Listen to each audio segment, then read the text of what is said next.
If you enjoyed this podcast, please subscribe, like, and share so we can find others like yourself. Welcome to the Bitcoin Basics podcast with your hosts, Faris and Gordon from CoinCompass.com, enabling you to safely buy and securely store your Bitcoins. All resources are in the show notes and description, including our disclaimer. Visit BitcoinBasicsPodcast.com to subscribe and discover other free content. Hello everyone, welcome to another episode of Bitcoin Basics Podcast. We are on day 26 of our 30 days of Bitcoin. I am Faris, co-hosting here with Gordon. Gordon, how are you doing? Where are you? I'm in still the same location as I was 5 minutes ago, at the beach in a partial lockdown. How about you?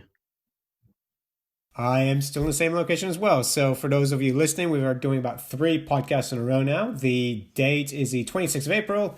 It is 7:51 UTC time. And proof of recording, the Bitcoin blockchain height is at 627,677. And the current price of Bitcoin, according to Bitstamp, is $7,548. So, Gordon, what is our question for this episode? Okay, let's play it. Question. I've my taxi driver in Cairo pays by Bitcoin. I pay him through my phone with Bitcoin. Is there any fee or any exchange rate that goes on with a transaction like that? Okay, Faris, so what happens when you're paying Bitcoin to a taxi driver in Cairo? I quite like the details of this question, where you're thinking of paying Bitcoin to a taxi driver in Cairo. So in essence, very simple.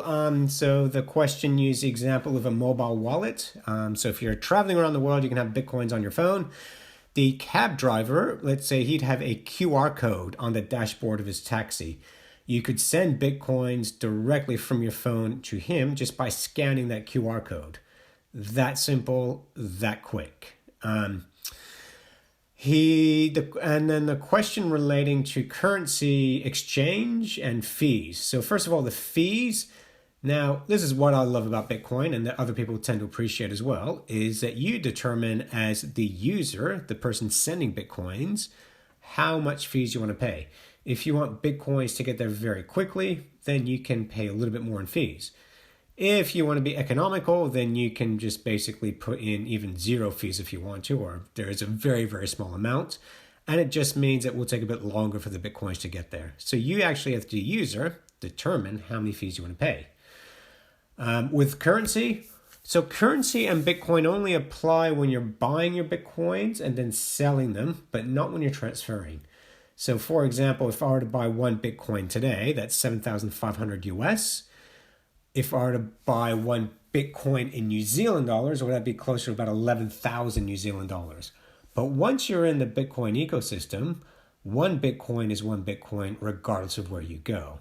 So if you're paying for a taxi here in New Zealand, it might be 0.02 Bitcoins.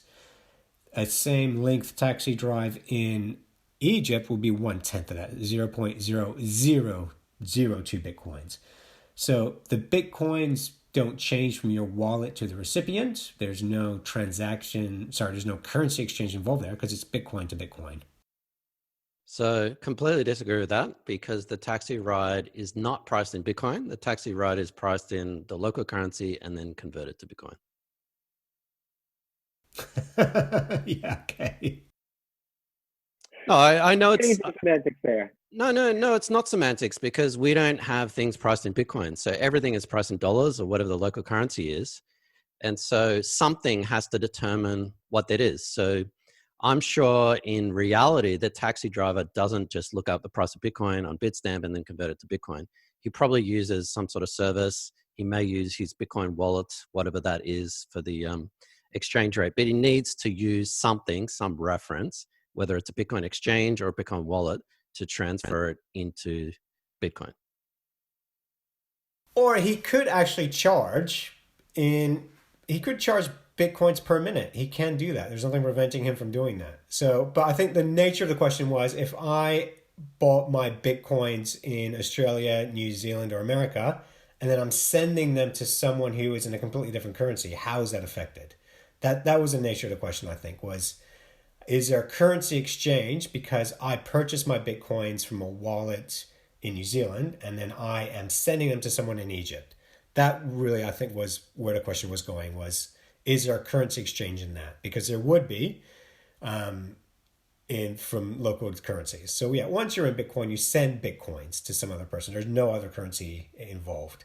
It's only But when he withdraws. There is a currency exchange involved, the local currency into Bitcoin. So for example, a $5 taxi ride today is in Bitcoin is going to be a different Bitcoin amount in another 3 months. So there is a currency exchange involved. And the currency is US dollar. No, I said Bitcoin. that, yeah. No, I did say that. So I said it only involves when you're buying or selling Bitcoins, but not when you're transferring Bitcoins. So buying and selling Bitcoins, yes, but a transfer from one Bitcoin wallet to another, there's no other national currency involved in that. Yeah, the Bitcoin rate also probably depends on the taxi driver and what kind of service he's using, as I said before. So yeah, in terms of the fees as well, at the moment, the Bitcoin network is fairly fast, and some Bitcoin wallets, as far as suggested, allow you to choose different fees. And I actually tried this out last week. I tried a wallet that enabled me to send either fast, medium, or slow fees, and the fees were exactly the same. They're, whether you decided to do it fast or slow or whatnot. So, bear in mind, I don't know if we're going down a rabbit hole here, Faris. We probably are, but remembering from our last episode, we looked at confirmations. Bitcoin can take up to 10 minutes for one confirmation. Mm-hmm. So potentially you may just miss that window of opportunity. And when you're paying the taxi driver, you may be, or he may be, or she may be waiting around 10 minutes for that confirmation.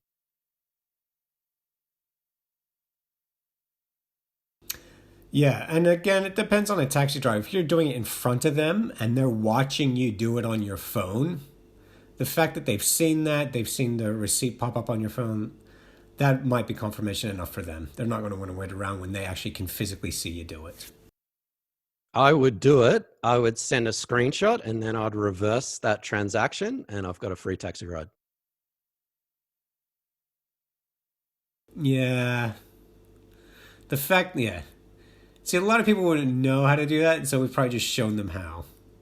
All right, let's end on this note. Bitcoin is great when you compare it to settlement of other things like credit cards and bank wire transfers and stuff like that. I mean, confirming and settling in 10 minutes is amazing. So we won't go down this rabbit hole, but you may want to have a look into what the Lightning Network is, because Bitcoin transactions do take 10 minutes. So paying for stuff sort of instantaneously online, taxi cabs, a bar or bakery or whatever, is kind of a bit of a pain. But Lightning is essentially this layer on top of Bitcoin that enables you essentially to transfer payment and use payments instantaneously. And I mean that literally, like within 1 or 2 seconds. It's pretty much the fastest payment network around. So if you think of even a credit card transaction for a merchant can take up to 30 days, sometimes 60 days because of chargebacks and all that kind of stuff. You think of something like Bitcoin or Lightning Network, you can settle a payment for a merchant within 1 to 2 seconds. So that's pretty amazing. Cool. Thank you for that question. And we've only got 4 or 5 more days left until our 30 Days of Bitcoin series is over. Yeah, thanks again. And we will see you in the next podcast. If you enjoyed this podcast, please subscribe, like, and share so we can find others like yourself. Thanks for watching or listening. Please visit coincompass.com/free to register to our socials and discover other free content. Subscribing, liking, and following helps this content remain ad-free. Until next time.